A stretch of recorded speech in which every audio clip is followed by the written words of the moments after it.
Yeah, no, thank you for coming. I was looking forward to this. Yeah, so how have you been? Been doing good. Well, since the last time we met, it was the last podcast. The last time I saw you. Yeah. We only meet to do this podcast. It's the only time we ever see each other. Yeah. Let's see. I had a kid, which is exciting. That's adventurous. Yeah, it's been a fun trip. He's 3 months old, in the backside of the house. Just it's been a trip. It has been a trip. Yeah. No. Yeah. It's he was. Is that the first kid that you had? No. So he's my third. But he was, oh yeah, that's right. Yeah, right. I have two older kids. Yep. Who are at school at the moment. They all my kids are cool. But I was gonna say, but he was the third one here. His name's Jack. He's a NICU baby. He was born with some complications. And so that was. So he's maybe the coolest one. Oh yeah, he's like into this world. He's like, man, you guys didn't have it as hard as me. You don't know.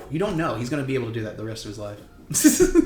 Yeah. Yeah. He's got that. How about you? What's new with you? What's new with me? I recently am looking for a new job. Oh. Yeah, I have a job lined up with like doing solar sales right now that I can do or not do. I get that. There's a lot of those that I can go in there on Monday and I start that job because I did the interviewing already, but I don't know if I want to because I don't. It'll cut into stand-up comedy quite a bit. Yeah, you're probably having to make appointments in the evenings and stuff like that. It's like a lot of door knocking because I would just be an appointment setter. Yeah. But like solar is a big up and coming fucking thing that people are excited about apparently, so it's like would be easy to sell it. I don't know, this whole thing about the sun creating energy. Last I heard, it creates cancer. I know. Don't go in the sun. Just avoid the sun at all costs, right? That's what I do. How else will I keep this marbled? Yeah, like the two of us talking about how we hate the sun. It burns.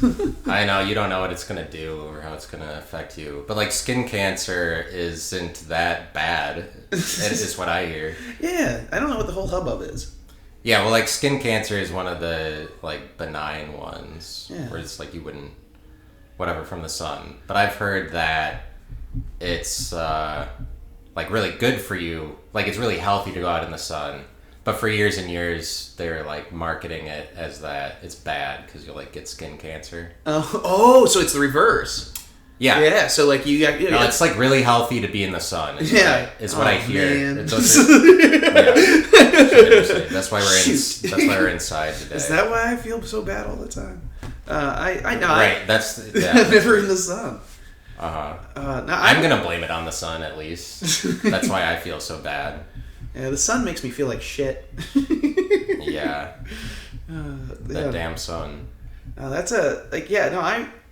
it came to I remember growing up, it was the sun will give you cancer and stuff like that, and I remember seeing pictures of it, and I was like, it was always like a really big mole. Like, is that what skin cancer is? Yeah. Just really big moles.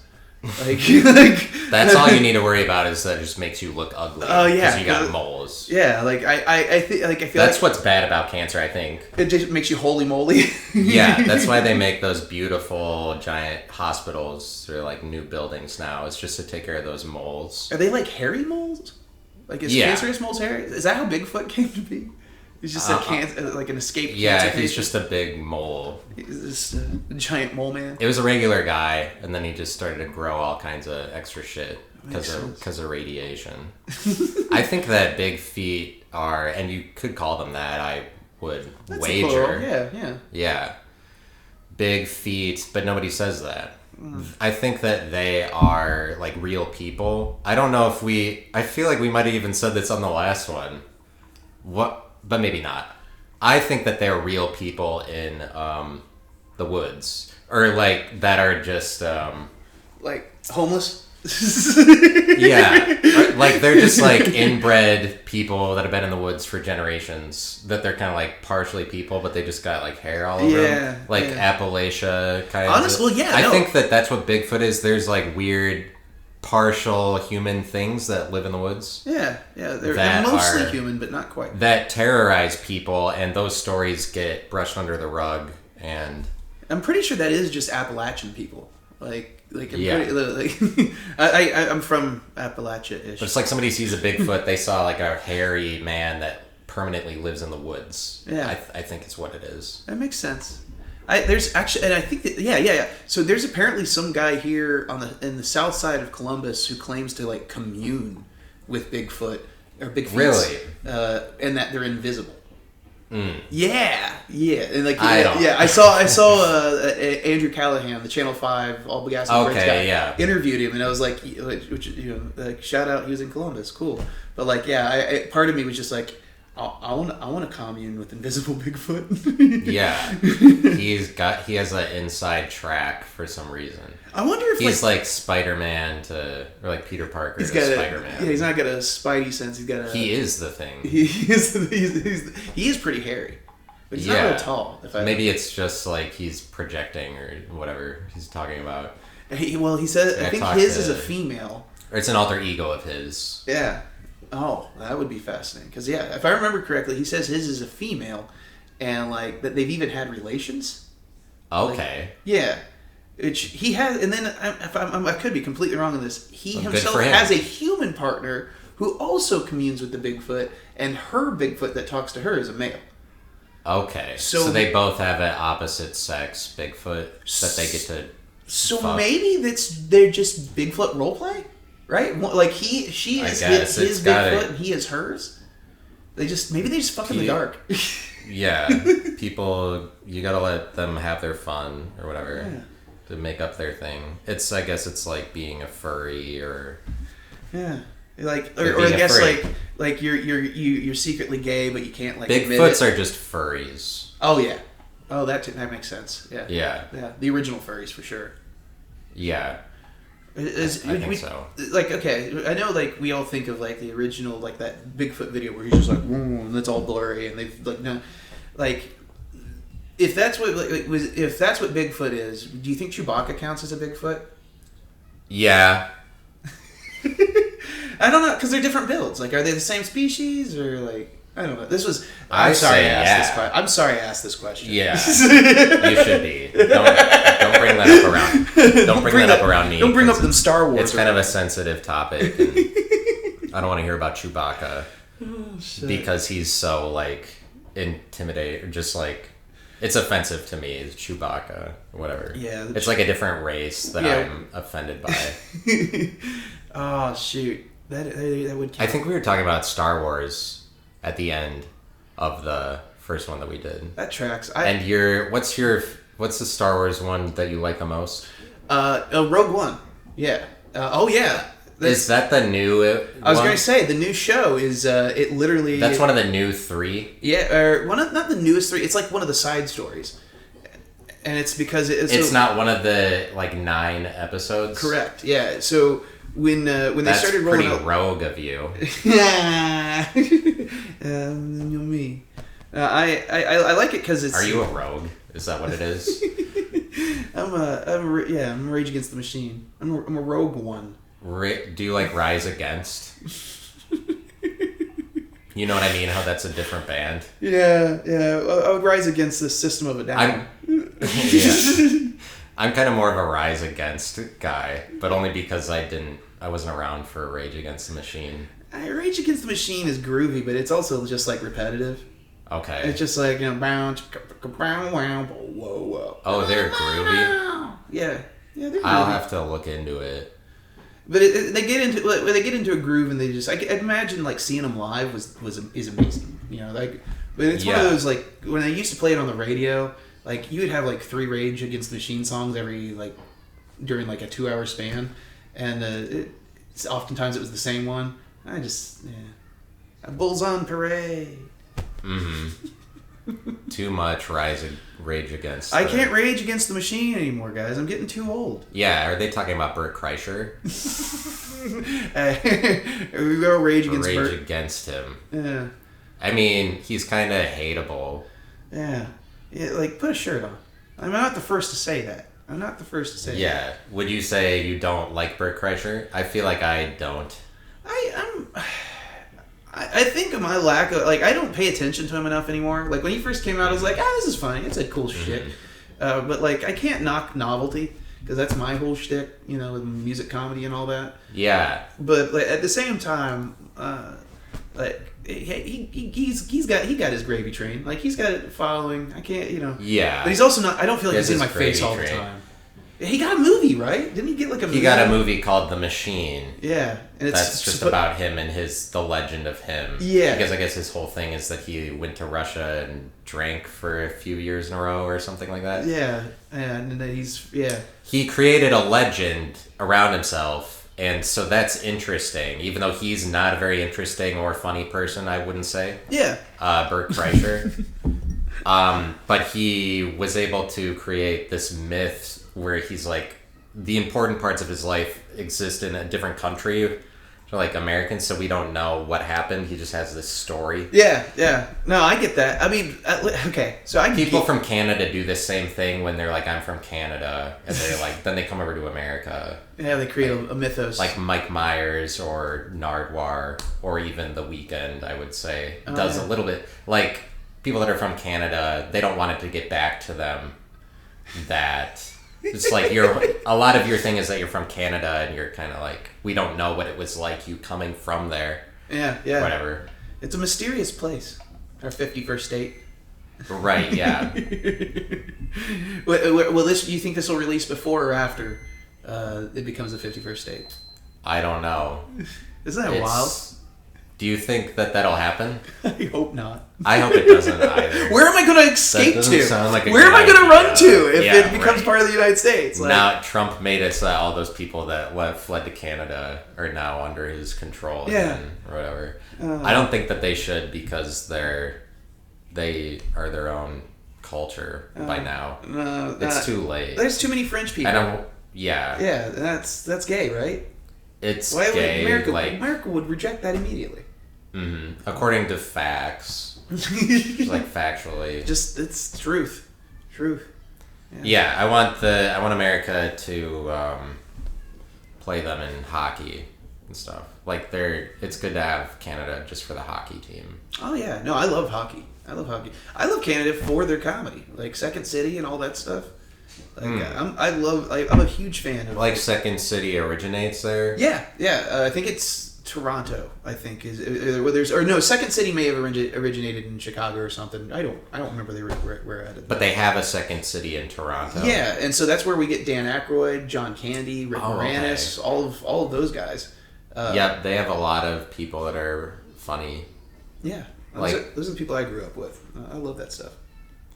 Yeah, Dan Aykroyd is really funny, as far as I know it. Have you seen the Blues Brothers? Oh yeah, absolutely. I've seen like clips of it. It looks like an interesting movie. It's silly as hell. It's like a long, silly movie. Yeah. It's so the kind that they just don't make that kind of movie anymore. Especially that it's got whole musical scenes. Like because it's literally a movie about putting the band back together, and so like you have a scene where they walk into a music shop and they're talking to somebody. And they're like, we need you to join the band. And they're like, well, listen to Ray Charles for a minute. And it's dope. I think it's better as a musical than it is like a comedy. Like, I feel like that was the Blues Brothers as a team. They took the music first and the comedy second. And I get that. Yeah. Do you have like a SNL cast that you liked, or do you watch SNL? Oh yeah, I grew like SNL. To me, was like, at least when it came to especially the television I grew up. I was born in the '80s, and so like '80s into the '90s, cable was kind of still new to me because my family was broke. If we had cable, it was because it was free. You know, it was like you just tapped in the wall kind of thing. And so for me, SNL was like the peak of what I would now look back as counterculture comedy, because there wasn't much else on network television. Okay. Looking in hindsight, it's pretty tame compared to stuff that was out in the rest of the world. But yeah, like it was not popular enough that it was countercultural. Well, it was because they were willing to say things that were, they didn't hesitate to make fun of presidents and have them on. Which I guess Laugh-In did that too prior to them. What cast did you grow up watching, or that you like the most? I started, even though I was too young, I started with the Farley, Mike Myers era. I was probably 7 or 8 years old. The end of that. Yeah, I was very, very young, but I remember seeing the Chippendales Dance episode with Chris Farley and Patrick Swayze. And you don't have to be, like, very old to understand that, one guy is a very handsome, hot dude, and the other guy is a fat guy. And the fact that the judges are like, we're having a tough decision who to hire, but you can't deny his moves though. That guy, that's brilliant physical comedy. Yeah, Chris Farley's really great, and we remember him as phenomenal. Yeah. Do you think he's overrated? I can't say. He was the first celebrity. Actually, I can say there's maybe 3 celebrities. He's got to be overrated. He's a piece of shit. Let's think. I mean, honestly, he's funny, but he did all the drugs. I heard he ate all the food and he did all the drugs and none for anybody else. Is that really what he did? No, but that's how I would feel if I was around him. That's why I know we wouldn't get along. I'd be like, Chris, save some drugs for the rest of us, Right. He's just selfish. Yeah. That guy. What an ass. He, yeah, well, all the people that are friends with him all say, he was the funniest guy, in person. That's why I would be willing to give him credit, just in general. It sounds like everybody was like, oh, he was hilarious all the time. Yeah. So, I mean, I believe it. It's like Chicago is overrated just in general. They have some, a lot of the most overrated things. Oh, yeah. Chris Farley is basically from Chicago, I would say. Oh, yeah. He's from Wisconsin originally, but... He was a Chicago... He came up doing comedy in Chicago. Yeah, and then he went back there, and that's where he died. He died in the John Hancock building. Did he really? Yeah, which is kind of like every Wisconsinite's dream, is to make it to Chicago, that you live there, and then die in a tall skyscraper. Yeah. So I feel like the state had to change after he did that. Because, I'm saying Wisconsin all lives in Chicago's shadow, pretty much. Yeah, I can see that. I've only been to Chicago once. That was last year, and it was a good time. But it's overrated because the Sears Tower is the tallest building in America. So, it's not anymore. No, but it's an empty building, and it's known for being Sears, even though it's not that Sears. Name yeah, but I will call it Sears till the day I die. We're not gonna call it something else. Yeah, that's like calling it the Gulf of America. Yeah. I'm gonna call it the only reason. Hopefully, we'll get to that point where we change it to Gulf of America. What's funny is because it's such a meme.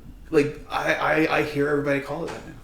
You can't help it, and it's because it's such a dumb meme. It just kind of is working. Make it. That's how propaganda works, though, man. Is it if it's silly enough, you'll sign up for something called the Proud Boys. Yeah. Well, it's before you know it, then you're a part of it. That's how it works, man. Because it captured you. Or whatever. Yeah. I guess I am a proud boy. We wear Hawaiian shirts. We stand up for human rights, and we don't jerk off. Proud Boys. That's what makes us who we are. That's a person that needed to exist. Yeah. They actually wear Hawaiian shirts. That used to be the uniform was a Hawaiian shirt with and then if you had a flak vest or body armor kind of thing, and then the no jerking off thing was a thing too for a long time. Yeah. That sounds. That sounds like something that they would do. Yeah, that's not cultish, right? Right. Yeah. Don't. Yeah, you can be. I feel like that's just an immediately cultish. I mean, because that's how I look at it. They're okay, so you like guns? I love guns. Yeah, you like wearing body armor and guns in public? That sounds pretty cool. Would do it nice with the Hawaiian shirts? That's silly. Yeah. Also, no jerking off. That's wait, that's where I draw the line. I'm sorry. You had me there. Everything after that, I don't care about. Lead with the no jerking off. Honestly, they're nice boys. They're just hiding that. Oh, and by the way, it's in the fine print or whatever. What do you think about where they're a weird pocket of people that group, that they are a cult because they have that one guy that's leading it. Oh yeah. Well, and at a certain point, it's not. You don't even necessarily have to have one leader.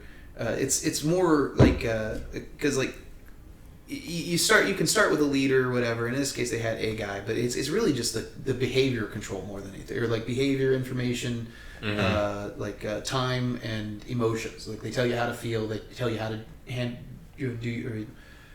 where to be, what to do. Like they force you to live by a particular time frame, like on their time, if you will.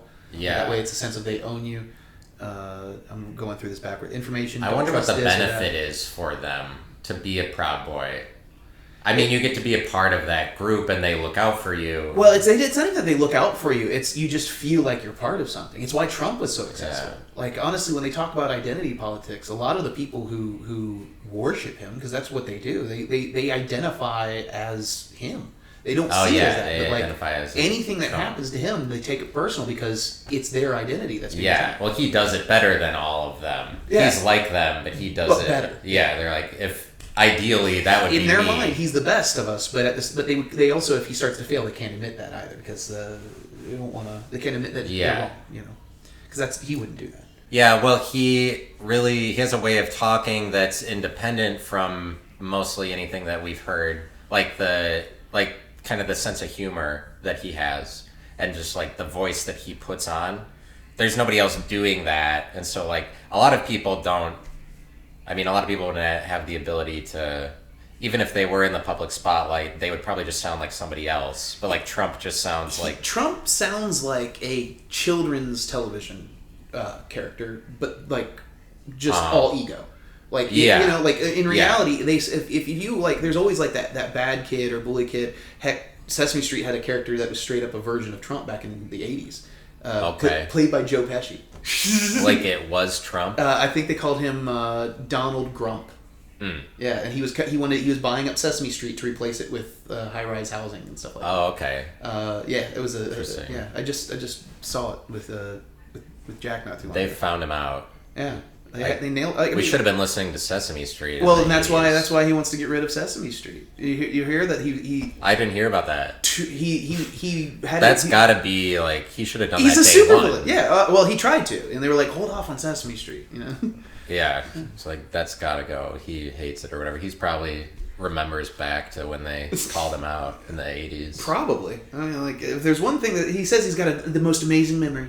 He remembers everything. He probably was like, I can imagine him talking about it too, but like, they showed me all wrong, but they had me played by the great Joe Pesci. He'd have to talk great about Joe Pesci or something, unless Joe Pesci says something bad about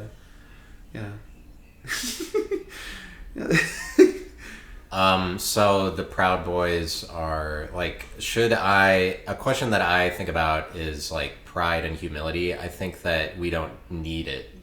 Like, should I be proud? That's my question for you. And I'm saying, proud?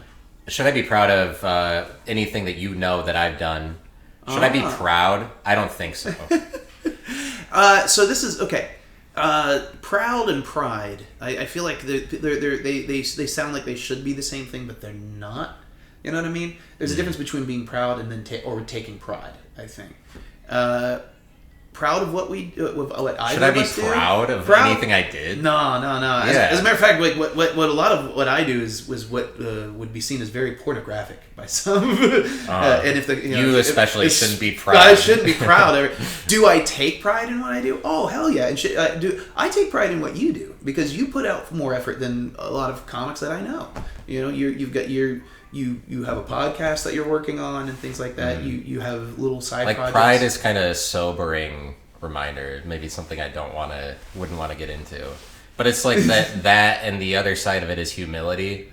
Just like, no. I guess I feel like it is probably like a Christian influence thing that gets brought into the picture at all. Yeah. Because it's like, oh, don't do something too braggadocious or whatever because you'll... like pride goes before the fall or whatever. It's like if you're prideful then you'll fail or like don't try too hard because you'll always fail. That's a thing that's haunted me most of my life is like I did not even try because I was afraid I'd fail. Like honestly I think a lot of people they hit that.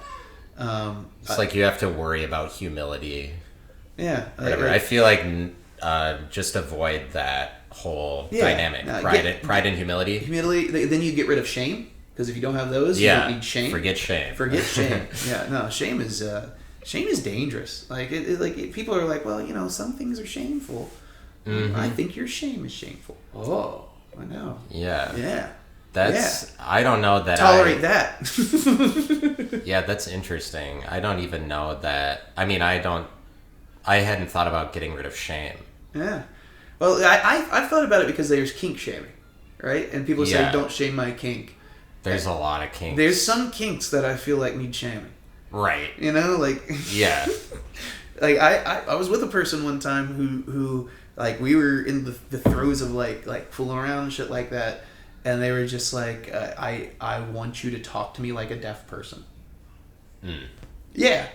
That's where I got my name. No. I did. No, but that's a weird place. In my mind, I was like, I don't know, like, I did it. I'll answer that because you probably want it. I did. But I don't think I did anything wrong because I did an impersonation of a friend. You know? Okay. Yeah. So that was their kink, was that they wanted you to talk to them like they... Like, yeah. I'm not gonna like you were deaf? I mean, like, they just wanted a deaf person. They wanted to fuck a deaf person. So you were just like, here I am regular. Yeah, exactly. I was like, my name is Deaf. And they were like, I want, like, deaf. Yeah, they had to specify. Yeah, I think they went like, no. And I was like, that's not ASL for anything. Yeah, what is the place of deaf people in society? Should we get rid of them, or... Nah. Like, at least they can We're still pretty close to the Ohio School for the Deaf. Yeah, and blind. There's one for deaf and one for blind. Literally, like, around the corner from each other. I didn't know that the blind was nearby. I always wondered if they were rival schools. They probably... Right? Like, they gotta have, like, a huge rivalry. Like, do they... Like, if they have school sports and shit, like, when those schools, like, go head-to-head, like, that's gotta be interesting. You know, one school... In certain things, one's gonna have an advantage of the other. Yeah, the blind are... That would be tough. Yeah. Be tough to be blind. Like a chess championship, you know? Like, only... Like, you have to, like, be able to memorize where all your pieces are, you know? Which, I guess, like... the best chess players probably do that, right? Yeah. I don't know. I haven't gotten much into chess. I should get back in... I should get into it. You just said, I'm not getting into chess. I should get back into it. Yeah. Chess is fun. Chess is fun. I didn't know the it's school not fun. It's just for chess. the blind was nearby. You look anxious now. You afraid they might see you? Yeah. Very damn close. Oh, yeah. Does he teach there? I think, yeah. Does he really? I don't know. Yeah. Everyone who's blind in some way ends up at that school and does something. That's the rules. Them's the rules. You have to start your day at the Ohio School for the Blind. Yeah, if you were blind. It makes sense, you know. That way you have a starting point. You always know how many steps it takes to get to said sidewalk or whatever, your car, you know. Right. Yeah. Yeah. Do you think that, what do you think of the song Heil Hitler by Kanye West? I was waiting for something like this to come out. Okay, I have actual thoughts about this. I've talked about this a little bit with somebody recently. Okay, so right before that song drops, he released that other song. Like, was it like a week before that he released Cousins? Okay, yeah. Yeah, which is, you've heard that one, right? I don't think I have. I've not heard it. Maybe. But I heard the interview that he did about it. Yeah, I know the description. Okay, for those listening, he said that in this interview, he said, I sucked my cousin's dick until I was 14 years old, and my cousin's in prison. I'm living this life. I think that's what put us on our dark paths, and that's wild. Like, that's what's made him Kanye West. Yeah, I was like, that's it. It was sucking dick. It was me. But I got to thinking this because I know a lot of cocksuckers, but I don't know many of them that double as Nazis. That became like an international superstar. Yeah. Most of the gays I know barely leave their house. Right, yeah. He's really done a lot. He's done a lot for the gay community. Kanye? Yeah. He honestly... Just in retrospect. There have been like drag I guess that's the way you shows. gotta do it if you're gay, is like do all the shit and then come out as gay and then you've already like accomplished whatever. Because otherwise if you start out as that, the world might discriminate against you. Yeah. Well, and see, that's what happened was he said all this, and like there's obviously this huge backlash of just like all kinds of mixed up, and then a week later, I feel like he was just like, man, fuck it, here's Heil Hitler. He's like back on my shit. Oh yeah? I tried. You guys said you guys wanted me to show my feelings. I tried to show my feelings, and you said no. All right, back on my Nazi shit. Yeah, I happen to be all for it, for the most part. For his Nazi shit. Yeah, for the song, I think the song is great, and I don't agree. I don't know why somebody wouldn't like it. I haven't listened to it yet. But the song is actually good. That's the thing. Is like this is the shitty thing about Kanye. Is like as much as I can't say I've ever been a huge fan, I'm a huge fan of like Daft Punk. And so, like, when he rolled out with Stronger and all that, I'd already heard his stuff, but I was like, oh, cool, Daft Punk kind of gave their seal of approval. I went back through his library, I was like, oh, guy produces some amazing stuff. Mm-hmm. Like, yeah, I don't know. Like, I guarantee it is probably a banger. But I can't, I can't bring myself to listen to it. So, are you a Kanye fan? I can't really say I'm a Kanye fan. I can appreciate him. But I like, were you at one point, but then all this stuff came out? No, because and this is why is like when Stronger came out, I was like, man, I love Daft Punk. Like I kind of feel like they're almost like my hipster band. But the one thing I picked up in all his shit was just like, you can't stop me, I'm unstoppable. That kind of like God complex thing. And that's where you lose me. Like I have my own God complex, you know. I get a couple drinks and I'll cross any street, not look twice, you know. I don't need Kanye to help me with that. Yeah, the God complex of drinking. Yeah. Is that better? Is that a more fun drug than the other ones to you? Would you say drinking? Because it does something for me that other ones don't. Oh yeah. Well, and that's kind of every drug does something a little different. That's why we got them, but. I appreciate some of the like the early feelings of buzz anymore, but getting drunk anymore is not my thing. I'm getting old. Yeah, it's sad how it's not that fun when you get older and drink. If I'm drinking, when it used to be so much fun. If I can drink a bunch of like water and Gatorade throughout the day, I'm set. You know. Yeah, I know. Yeah. And it's like, it makes me sick, too. Yeah. Especially, I mean, maybe because I'm in my 30s, might be part of it. But it's more just, if I don't drink it often enough, it'll make me sick if I go back to it. Yep.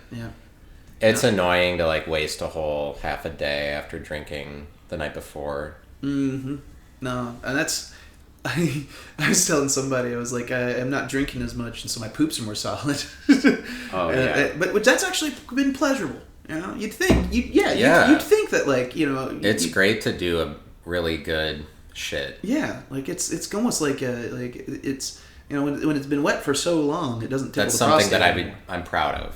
Is your solid shits? Yeah, if it's a nice shit as opposed to a crummy one. You ever take pictures and share them with friends? I haven't. Me neither. I've had friends I've heard who do. that people do. I have one friend in particular who has since the moment he got a flip phone, like that had a camera. Like, he'd take a picture of his poo and send it to us, yeah.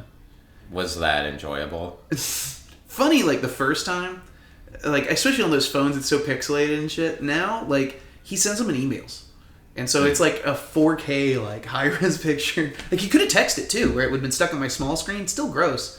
Because I know I'd, like, zoom in, but, like... Mm-hmm. Yeah, if it was, like, a particularly long one, then that might be something worth sending a picture over. Like, big. What's the longest turd you've ever dropped? Probably a foot. A foot? Damn. That's a nice turd. Yeah, I mean, yeah, it might have been longer than a foot. I don't know. But sometimes it's like that. It's like a foot long and you didn't know coming out that it was that. Yeah. And then you look back and take a trip down memory lane. And you see it and then you're like, wow. Yeah, and sometimes you don't like, or like you get that soft serve where it like does a little curl down the toilet, you know, kind of thing. Oh yeah, those get crazy. Yeah, I feel like the spiral. Yeah, I like when they settle and you get that perfect little emoji. Yeah, that's when you know that you did it right. I appreciate that we're entertaining this absolute shit talk. We got a review. I got to tell on myself a little bit. I got a review here recently on one of my shows at one of the clubs, and these people were upset.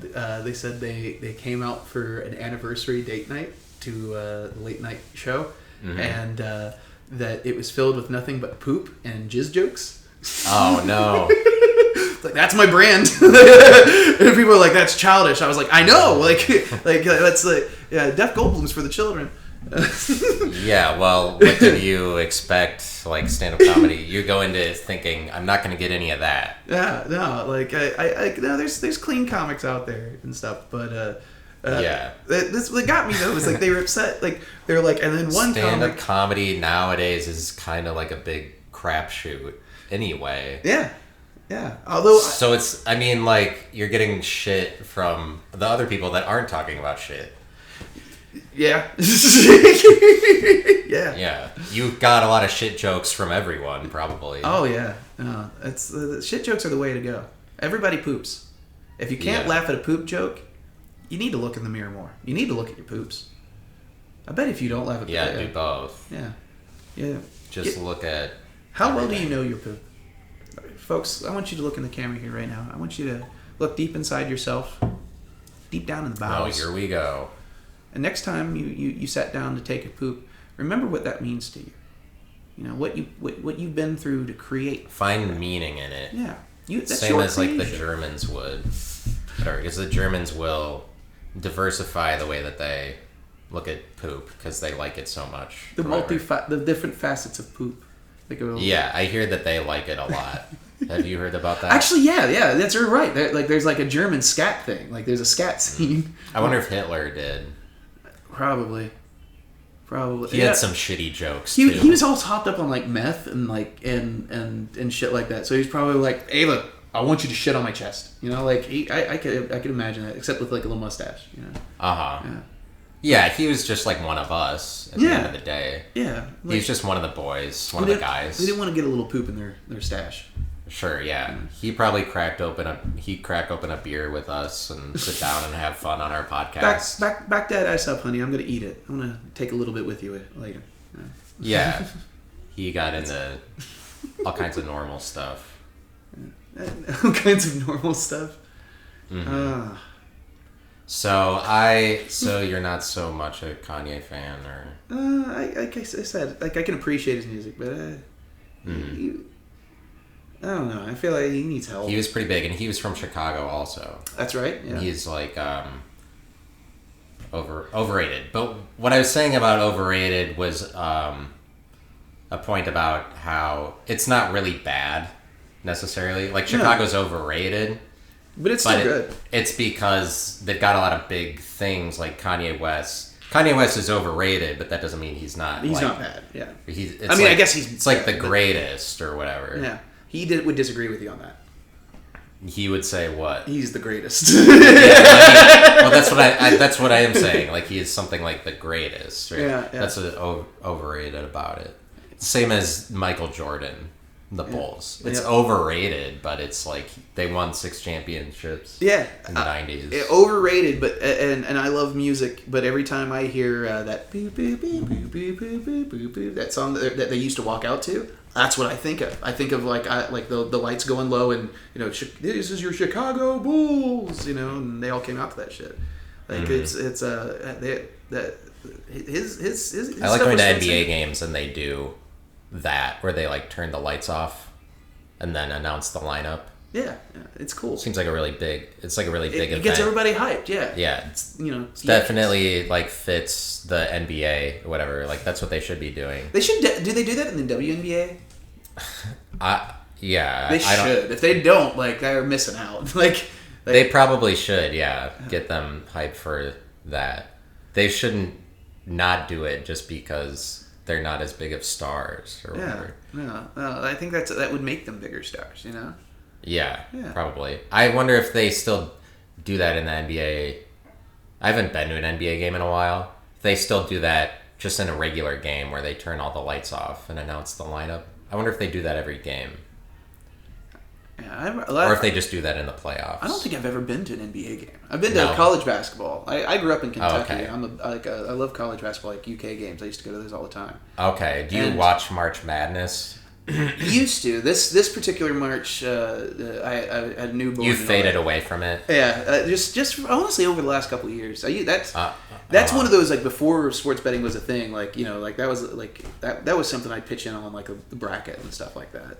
Yeah. Yeah, but I didn't know that about you. Yeah. That you would make a bracket. I really never took it serious, but I always did okay. Yeah. I make a bunch of brackets because I'm like March Madness, but there's just a lot of contests to enter. Oh yeah. About it. That makes sense. Like, okay, when you say, so is there like when you say different contests, are there some that are like specifically for? They're just like every website, like CDS, Yahoo, whoever, ESPN, they all have a contest and it's got a big prize. There's just so many entrants that you're like probably never going to win the prize. Right. But there's smaller bracket pools like websites. Now all of the betting websites like DraftKings and FanDuel have a bracket pools also. That makes sense. So it's like everywhere you can enter a bracket and win money. So I'll make a bunch of different ones. Do you like use the same bracket on each one? No, I make a different brackets ones? because there's different teams I think might win it. So that makes sense, I guess. Yeah. It's like getting like multiple lottery tickets. Right. Different numbers on the same night. I get that. I know, and it would be like winning the lottery is the thing. But I go into it thinking like, oh, yeah, I'm gonna win these. Yeah. Just like. Yeah. Like, that's a possibility. But it's fun at the beginning of March Madness if you have a perfect bracket. Then I like to pretend that I'm about to make a perfect bracket. Or whatever. Yeah, you go into it and you're like, this is it. How far? The fantasy of it. What's the closest you've ever gotten? Yeah. I don't think I've made it through the first day with a perfect bracket. Yeah, me neither. I usually have some like 3 or 4 teams where I'm like, yeah, these guys, like I can get them most of the way through or whatever. Some of them are like where it's just like I have faith or whatever, but like the rest of it always falls apart. Mm-hmm. I can't follow so many teams. So was Chris Farley your favorite SNL cast member? As a kid, when I was 8 or 7 years old, I also started watching SNL, and it was like Tina Fey and Jimmy Fallon on Weekend Update. Yep. And I was like interested in it pretty quickly, like as soon as I saw it. It's fun. And I pretty much watched SNL ever since then until like I was out of college or whatever. I mean, like out of high school, basically. Yeah, I still will like oftentimes like if I have a show on Saturday night or something like that. By the time I get home now, with the way that they do SNL, they'll start uploading like clips of it on YouTube, and by morning you can watch like the entire thing. Yeah. And that's become part of my like decompression. It was like I'd come home and sometimes I'll flip those on. But I like you asked if he was my favorite. I think my favorite is Mike Myers. Okay. Yeah, I mean, like it's like, and it's not because of like Wayne's World and all that stuff. I appreciate the breadth of his characters. Like I actually that's not true either, because I love Martin Short too. Like Martin Short's one of my stand-up heroes. Like so it's They're like both from Canada. Yeah, I know. I love Canada too. Have you been there? No, I'll never come back. That's the thing. That's what I'm telling you. I know. That's why I said like I know. They cast their spell over you. And it's Americans. The propaganda works, man. Trailer Park Boys. You'd think it would drive people away, but I was just like, oh, it's just like America, but freer. I have to check out Trailer Park Boys. I hear it's funny. It's good. It's silly. It's silly. Yeah. Yes, I was just gonna ask. Like Mike Myers, what I think about with him is that his name is close to Michael Myers. Yeah. And he had some sketches. He's like in a sketch with Chris Farley where he's like chopping off people's hands. Mm-hmm. And I was like thinking that was an oversight, or it's like that nobody care about the connection that he looks like a killer right now. Murder, yeah. I just think in the back of my mind, like maybe Mike Myers has that in him where he's kind of like part killer. Yeah. Just because he has the same name or it ended up that way. Like I believe in synchronicity like that. It's like just because a lot of people would be like, well, that's just a coincidence. Don't say that they're related. Oh, no. I want to say that Mike Myers has some like killer in him. Yeah. As a matter of fact, technically he would have been born before like the original, like Michael Myers, right? So maybe Michael Myers was just like, hey, I grew up with this kid. You know, this is Myers, who he really is. You know, like that's who he really was. Michael Myers is an adaptation of Mike Myers all grown up. Yeah. Yeah. And what we see on television and movies is a facade. Yeah. He's actually wearing a Canadian mask. Underneath there, it's pale. Yeah, the movies are representation. Michael Myers' mask is William Shatner. Yeah, I know. Yeah, I heard that. And that reflects poorly on William Shatner. Yeah. You know. Wait, is it? No. Isn't he Canadian? No. He might be, William Shatner. I think Shatner's Canadian too. That would be an interesting connection. If not, he should be. I wonder if Michael Myers is Canadian. Michael Myers. I wonder where he hails from. Did they say? I think he's from the street, or he's supposed to be her brother or something. Where does that series take place? What state? Like California or something? Probably. I wonder if they say. I don't know. It's probably, honestly, back then they were trying to do like Midwest towns and stuff like that to make it feel like it was Middle America. Okay. Yeah. It's probably Ohio. Right. Yeah, and they'll do a lot of them in Ohio because they're like, that's the Midwest that. They're the new. I don't know. I just saw this headline that they're doing a spin-off / soft reboot of The Office. Takes place in Ohio. Okay. Yeah, I know, right? I read it and I was just like, yeah, I already thought it did. They're like straight in Pennsylvania. I was like, same thing. They shouldn't remake that because it's not going to be as good as the first one. Well, and it's like already know. And it's what the first one meant to people is already too big a deal. Yeah. They're let's redo it. Like, what do you? They're just asking to fail. Yeah. Right. It's what it is. It's probably one of those things where they're like, hey, if we don't make this, we're going to lose the rights to it. You know, it's probably some bullshit like that. That's like they were like, here's the new Office. It takes place in Ohio. Here's the cast. I'm like, I don't know any of these people. You know? Like they know that they can make money off of it. Yeah. Or whatever, so they don't really care. They should call it The Office: The Next Generation. Yeah. Did you watch the first Office? Yeah. I have a friend. I've got a couple friends who are extras in it and stuff like that in the background. Oh, really? Yeah. One of them, he's in the final episode when they reveal the actual documentary and all that stuff. Yeah. Okay. He's one of the fans that they come out the door and he's like, ah. Okay. Yeah, it's pretty gay. The Office is sort of gay. Yeah. People don't give it credit for being that. And the Office is like a really northeastern part of the nation influenced comedy. Oh yeah. Like sort of New York, Boston, because all the writers and a lot of the cast are from Northeast America or whatever, and then it takes place there. Oh yeah, especially the early seasons are very dry. That kind of sarcasm humor that you get from up there. Yeah, and they almost they rip off SNL a little or something like that, I feel. Yeah. Really indirectly, I wouldn't be able to explain why. Yeah, I mean, like there's a lot of like what is it? They do it in comedy too. It's like cross pollination of ideas and things like that. Because there's some stuff where they're just doing like musical bits and stuff, especially in the later seasons. That's like SNL did that a year ago. You know that? Yeah, you're not wrong. SNL will always it's like a snake eating its tail. Like it'll go back in on itself. Oh yeah, Ouroboros. Is that what they call it? The Ouroboros, the snake eating its tail. Okay, I didn't know the official name. I didn't know. I knew it until you said it, and I was like, I think that's what it is. Maybe I just made it up. Yeah, but they'll hello. Ahoy! We're recording a podcast. Children. There are children in the house. But they'll because they'll always bring up the hosts, and it'll be like, oh, they did it 5 times, or whatever. Like they always go back and the 5 timers clip. They're very self-referencing, I guess. Oh yeah, very meta in they'll bring up their famous skits that they already did. Yeah. So it's like its own contained universe or whatever. Yeah. Yeah, it's meta. Yeah, it's its own. Yeah, the SNL has its own little New York scene bubble. You know, because it wasn't. Yeah, you have the 5 Timers Club. Even some musical guests or people that pop in are kind of part of that little universe. You know. Mm-hmm. To a lesser degree, but they know who they are. Yeah. Hello. Ahoy.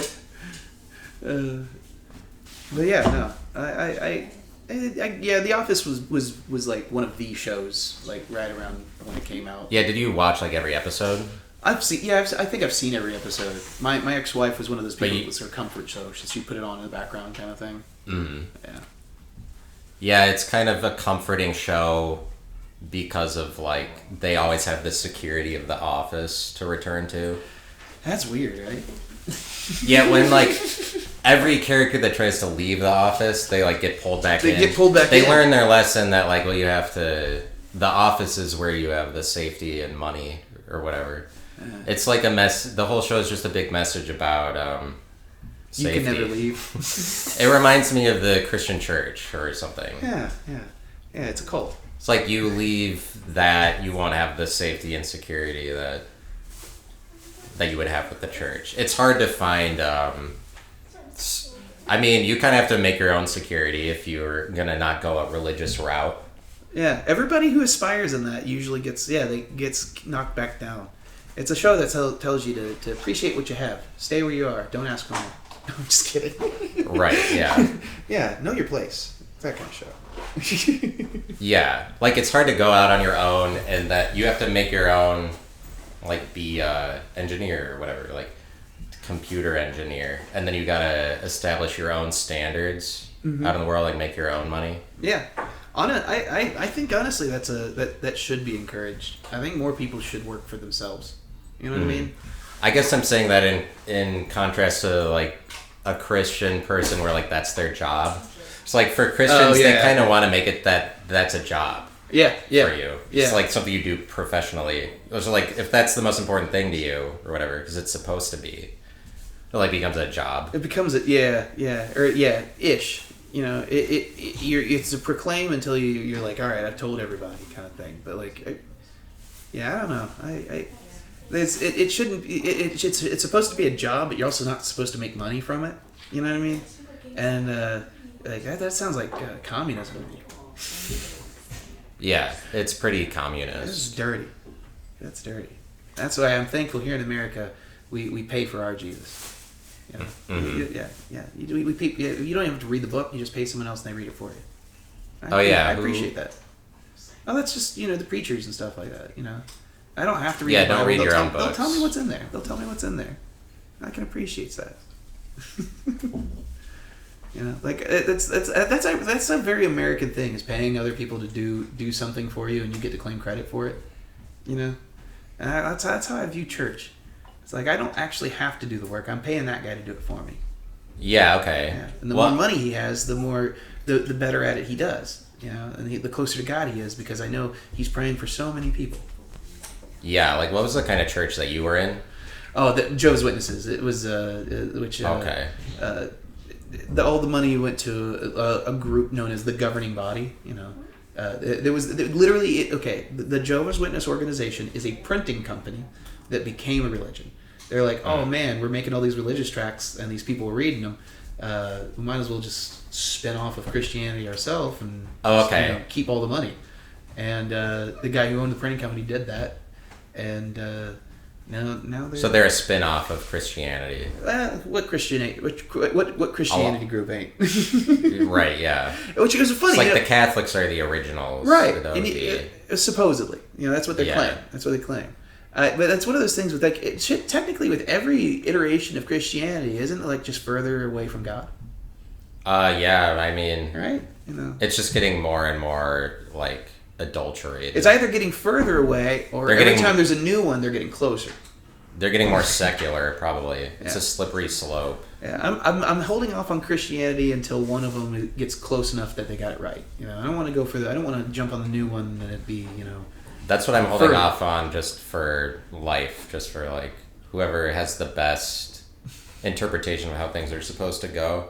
Yeah. I'm waiting for the perfect one to come along. Yeah, that's the person who's right. I'm waiting for it. Like this is what I appreciate about RFK. It's like they were asking. He's right. Yeah, he's right. He's not wrong. Somebody was like, "Should you vaccinate your kids?" He's like, "I vaccinate my kids, but I wouldn't take medical advice from me." And I was just like, I get that, like, at least he wants to get rid of like all the poison that we're eating. Yeah. It sounds like it's pretty poisonous out there. Everything's poison. Everything's cancerous. Right. That's for Don't sure. even breathe. Yeah. No. Yeah. All the air is poison. Especially the sun. The sun irradiates the air. You know? Yeah. The sun is cancer. That's Yeah. all. I just cover up as much as I... Because it's just a big cancer ball in the sky. Can you believe they allow that? Why don't we pass laws about that? Yeah, I know. Right? Can't they put a big umbrella over the earth? Yeah. A big sun umbrella, like 17th century England? Yeah. Like so that it'll look tidy. Can we turn the oceans into sunscreen? I would say that we should look into it now that we have like RFK and it's Trump. salt water. We can't drink it anyways. You know, like yeah, fish poop in it. Like there's so you might as well turn it into something useful. Yeah, sunscreen. And you maybe like we that's like me say that's a lot of sunscreen, but I mean white people go through a lot of sunscreen. Yeah, we don't eat fish. Yeah, ew, gross. Yeah, there's fish slimy. smells like pussy. Right. Yeah. There's so many different ones, so many different kinds of fish too. Yeah. Swordfish, that's dangerous. So many ugly ones. What do you think's the ugliest fish? I mean, that's a tough question. Right? Yeah. Because I okay. Just like a tiny fish, like not big fish that's brown and dies, like the kind that washes up on the beach when there's like a bunch of that. Well, yeah, those don't count. Yeah, I don't know. A particularly ugly fish, I can't. I don't know. Like maybe I don't know. Seahorse. The seahorse? No, it can't be that. Yeah, like they're kind of adorable. Yeah. They got the little snoots. I don't know. I don't have an answer. You've seen like the blobfish, right? Like the people will show like a picture of it, and it's like all like literally like oozing. It's notoriously ugly. Have you seen like? But if you put it in water, like where it's supposed to be, or like deep water, it looks like a normal fish. There's nothing weird about it. It's just I feel like the ocean, like the pressure and stuff, like makes you it could look be normal. as ugly as possible, and that you would have a home in the ocean. Yeah, that's a place for ugliness. Uggos should go into the ocean, is what you're saying? Yeah. If you're ugly, go into the ocean. It's a good place for you. Yeah, everything ugly should go there. Like, should we do more ocean exploration, or is that a waste of time in the world? You know, like this is what I say. James Cameron can do it. Like, just let him do it. Like, we don't. Like, he likes it. You know, he likes it. You know what? Let him do it. You know, like he'll make an Avatar movie. He'll make $1 billion. He can take that $1 billion and go research the Titanic again, or something. Yeah, I like that he does that in an effort to make movies or whatever. And then when the submersible went under, he was telling everybody what happened. Yeah. Like he was narrating what happened after. Like, here's what they did wrong. Yeah. But he's the expert. He's the guy. He's the guy. You know, I'm not anti-ocean. Maybe I am. Dolphins are cool. The thing is that they're like overfishing. That's what. Why are you guys eating so much fish? Like, we might run out of the fish that we need because they're overfishing a lot. Why do you guys need fish? Are you eating all the fish? I eat fish sometimes. Sometimes, but like if we're like overfishing, salmon like and cod. that means somebody's eating too much fish. Yeah. Who the fuck's eating so much fish that we're like overfishing? Japan. Oh yeah, sushi's fish. Yeah, you know how they get. Yeah. Where they're just like always eating that fish. Well, then they make imitation crab is made out of fish too, right? Yeah, I think so. Why don't we just have crab? Like, I mean, why if you have imitation crab, just do everything imitation. Yeah. That's the only one? Yeah, you're right. That's the only, like, don't eat real crab. Yeah. They don't have imitation steak, imitation. We'll get there. They're making aren't they like growing like animalless meat where it's like meat, it's grown and it's like cells and like. They just like drop a couple drops of water on it and it grows into a steak. Yeah. Yeah, like one of those things you put in the sink that turns into like an animal, or whatever. That like. Do you think it's cancer? One of those capsules. Like it's like a. What'd you say? You just grow like a mole, like a cancer mole steak, and you can eat it. It will probably give you cancer, whatever the food is. You think? Or what are you? Yeah. I mean, because I was just thinking, like it's maybe just a mass of like harmful cells. Yeah, because it's like blobby meat, and they've even said like it would keep growing then. it would keep metastasizing. Endless. So if we can harness cancer and just create a blob that you can eat and it won't kill you, I'm sure it'd be tender. That's what I'm talking about with selling solar. Is that if we can harness that and turn it into something good for once. Maybe the sun can finally do something good for someone. Or anything out there. Yeah. Old photosynthesis. Yeah, why don't we have that? Why does it die? That's why I doubt there's a god. Why does photosynthesis end at like 6th grade or whatever? It's like now we don't need to talk about that anymore. Yeah, because they know, like, if you got into college and you started talking about photosynthesis, you'd be like, hey, why didn't God make us great? Yeah. Or at least some other color. Because then we wouldn't have to be relying on his fruit from them trees, Right. I wish I was green. Is that what you're trying to say with that? Yeah, I kind of wish I was green. I wish that you were orange. I don't want to be orange, Matt. Like that'd be funny because you don't like Trump or whatever. That would be a curse. The Trump curse is when you turn orange because you don't like him. Yeah. I mean, if it does happen, but people turn orange if they like eat too many carrots, right? Yeah. Don't they? Or Back me up on this. Yeah. That's a fact. If you eat too many carrots, you turn orange, and your eyesight gets better though. So there's a trade-off. It's a trade-off. It would be a benefit just to eat carrots for the eyesight. Just to make sure your eyesight stays in tip top. They told me that as a kid, and I didn't care. I was like, I'm not eating carrots. That's why you have glasses. That's why I have glasses. Yep. Just lack of carrots. Everybody who has glasses. Yep. No regrets. I'd do it again. No carrots, no sweet potatoes. Mm-mm. Yeah. Disgusting. Actually, I like sweet potatoes now. But have you heard of the green children of Woolpit? Have you heard of that myth? No. It's like it's a legend more than it's a myth. Like it might actually be real. They're Woolpit in Great Britain somewhere, in England, I think. I don't know what century. It could have been like the 1400s or something. These kids came out of a cave that were green. And they were like, we can't find our world that we originated from. And then they just had to live in our world. And they just adapted over time and slowly became not green anymore.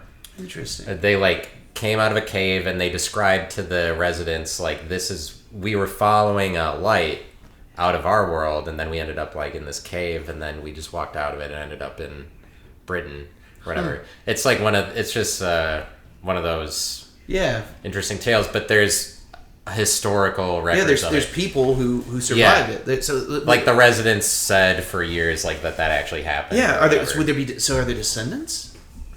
Right? Would there be descendants of the green children? I don't know if they kept track of it, or did they? But they became less and less green. As they lived in our world, they had to make new lives here, whatever. What were you? They're back in my country. They're here. They're washing dishes in a pub or whatever. They're but where I'm from was an expert surgeon. Very steady hand. Yeah, they had to redo. That was the Office reference. Sorry. Oh yeah. I like that episode. Mark Proch. Do you know that name? Proch. That name is familiar. He's in the Office. He's the guy that he's trying to explain to Dwight. He's I don't have a hearing problem. Yeah. But sometimes if everybody's talking, it all comes across as just one big jumble. Yeah. And he's just a weird guy, but he's like that in real life. That guy. I believe. Yeah, you know who I'm talking about. Yeah, I know which person you're talking about. Yeah, he appears on some of what Tim Heidecker does. Yeah. He's friends with him. Yeah. And he was on Office Hours, Tim Heidecker's podcast. I'll have to check that out. I love Office Hours, but I haven't seen that one yet. Or you haven't? I don't watch it consistently. I love Tim Heidecker. Yeah, me too. Yeah. Tim Heidecker and Eric Wareheim, for that matter. Office Hours is really funny, I think. I agree. I assume you saw the Bill Maher parody and stuff like that. I love Fred Armisen. Yeah. Actually, if somebody asked me what my favorite stand-up specials of all time is, Tim Heidecker's is in my top 3. An Evening with Tim Heidecker. An Evening with Tim Heidecker is like, it was funny. Okay, it came out before I was doing. Actually, it came out right as I started doing stand up, and I thought it was funny. But the longer I do stand up, the funnier it gets. Because like every time you watch it, you just see another mistake that you're just like, oh my god, I missed that before. But that is something that everyone does. Like at some point, like every mistake he makes, you see in your stand-up career, or you're doing open mics and going to shows. It's brilliant. Yeah, I love that stand-up special. It's like, of the last 10 years, it's like one of the only ones that I even like or like would watch. Yeah, I'll put it on. Honestly, I'm not a big special watcher. Like I used to watch like all of them. But that's one I'll put on specifically because of what it is. Yeah, and I have the same feeling about it. Is that when I first saw it, I was like, thought it was funny or whatever, or like maybe didn't get what was going on quite. But I'll like watch the whole thing now, and it's really great. It but hits it's everybody makes a special, and so it's becoming less special. Yeah. That anybody's putting out a special. Yeah. If you it's like, what's so special about it now? Everybody's got one. Yeah. I somebody has asked. I've had some people ask me. I don't have one, but. Well, I've had a lot of people ask me because I've got enough material and then some, especially with the music. They're like, why don't you put out something like that? And I was like, well, I want it to be something special, and I'm like, while I have ideas for how I would make it special, for it's a visual just like thing, calling it that, and just that so many comedians have it. It waters down the special for everyone. Like, I want it to be. I don't want it to be just special. I feel like, especially with the music stuff, it would have to be a spectacular. Like, it has to be bigger. You know, it has to be a bigger production. It should be like a performance. Yeah. Big performance. Something that you. I think I'll probably. You really should like put on a show. I think I'll probably, honestly, this is, I've already thought of this, and this is what I kind of have written as my plan, and I've not mentioned this publicly, but what I want to do and what I'm working on is I'm going to release an album first. Okay. Like where it's like, because I have plenty of recordings of my stuff live. It doesn't have, like intermixed with like fully edited songs and things like that. And then I'll do a special. Like let people know what, like, that way they can listen to the stuff and they have an idea of the music side of things. And when you do the special, you can do a whole bunch of new jokes and then throw the music up, I think that's a really good route to go with music, to do something different. Yeah. With comedy, or like move comedy in some direction. I love and make it more of a show. Yeah, like I tell people with the open mic that I run, like it's not just an open mic. Like, this is a show. Remember, like when I hear comics say, "Oh, it's just an open mic," I was like, well, then you're not in the right headspace to be doing this right now. Like you're right. Yeah. Like I it's unfortunate that it's like. Yeah. And I can't say I've never said that. I will still catch myself saying that, even running my own mic. But it's not the right attitude to have. It really should be. You should get rid of the bucket then, because that makes people have a willy-nilly attitude about it. Well, okay. So, like, the bucket, like, honestly, that is the challenge of it, is can you pull it out of there and do something special?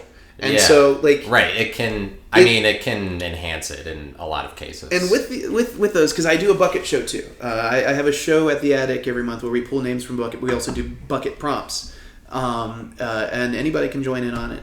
You can either join in on the bucket or add, or like with your name, or add jokes in it. But like the beauty of watching somebody, because you've seen it, where somebody who is an amazing comic and joke writer pulls from the bucket. And they stumble for a moment, because it's like it's a different muscle, and as much as comics don't want to admit it, it's improv, and crowd work is a form of improv, but being able to like pull something out of bucket and just run with it is too. It doesn't have to be immediately funny, but start talking about it and you'll find it. You kind of got to be good at improv. And that's what I think the bucket helps people do. I don't mind if people pull one or two until they find something, but it helps exercise that muscle a little bit. Yeah, it opens up the performance, like the presentation of it, to everybody more. Yeah, absolutely. Or whatever. And like, it's just better to be improvising, like talking to the audience. Keeps you in rather the moment. than like really rehearse stand-up. Like, we probably are beyond that as a nation, maybe. It's like really rehearsed. Yeah. So it's like Where it's probably so just polished. better the more you're able to let the audience in on it. Yeah. There's a certain point where the polish, and this is one of the reasons why I don't watch as many specials, is the production quality is so high now that it feels almost fake.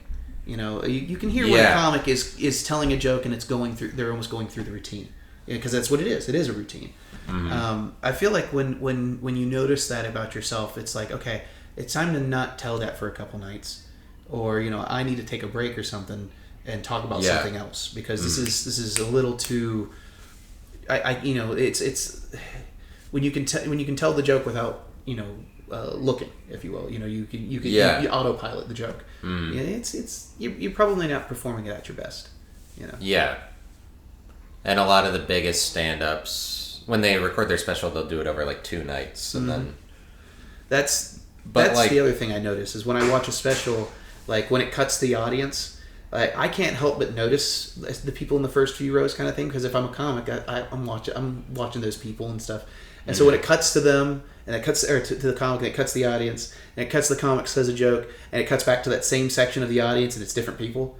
I notice every time, and it throws me off, and it takes me out of the moment, which a lot of people won't notice that, but the rest of us kind of do.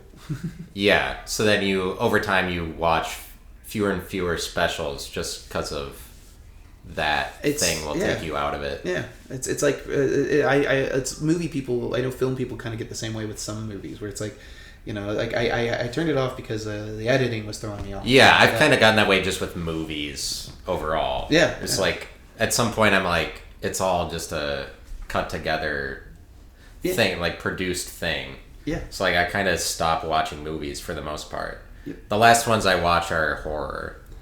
You watch horror? Well, horror, there's space for new ideas. The reason there's so many horror movies is there's often horror is a lot of fun. It's fun, and you can explore so many things with it. There's a lot of scary ideas that you can't explore in normal drama or comedy that you can with horror. Stuff that hasn't been illuminated yet, because it's off in the shadows. Yeah. It's like all kinds of stuff in the realm of uncertainty that we haven't explored, Well, sorry about this. This is a Smeagol. This is my kitty cat, Smeagol. He's a black cat. I like Smeagol a lot. I sweetheart. like any black cat, but especially one that's like big enough. That would be my only reservation about a black cat, if it was like tiny, not that big as full grown. Nobody wants a tiny black cat, Yeah, I feel like nobody wants a tiny cat. Yeah, if you were like, I'm getting a black cat, and you're excited, you go to meet the person, and it was like a micro cat, that would cute, but that's not what I signed up for when I said I wanted a black cat, Yeah. I don't like the cats that when they're full grown are like not that big. Yeah. It's almost silly. I'm not that way with all animals or people or species. No. But with black cats, like... black cat. There's something that, they need to get bigger. I want them big, strong. Yeah. And in my face. Yeah. I like the cat sleeping on my face. It's kind of fun. If you wake up and they're doing that. Yeah. It's a great way to start the day, Yeah. Well, my camera... Let me check the battery on it. Yeah, no worries. The battery runs out really quick. Oh, it's at 44, so I think it's good. But we can wrap up. Start wrapping up. Yeah. Don't be kissing people's rings. Nobody deserves that. That was weird. Yeah. Just avoid all the ring kissing. Yeah. Unless it's their butthole. For sure. That's a ring worth kissing.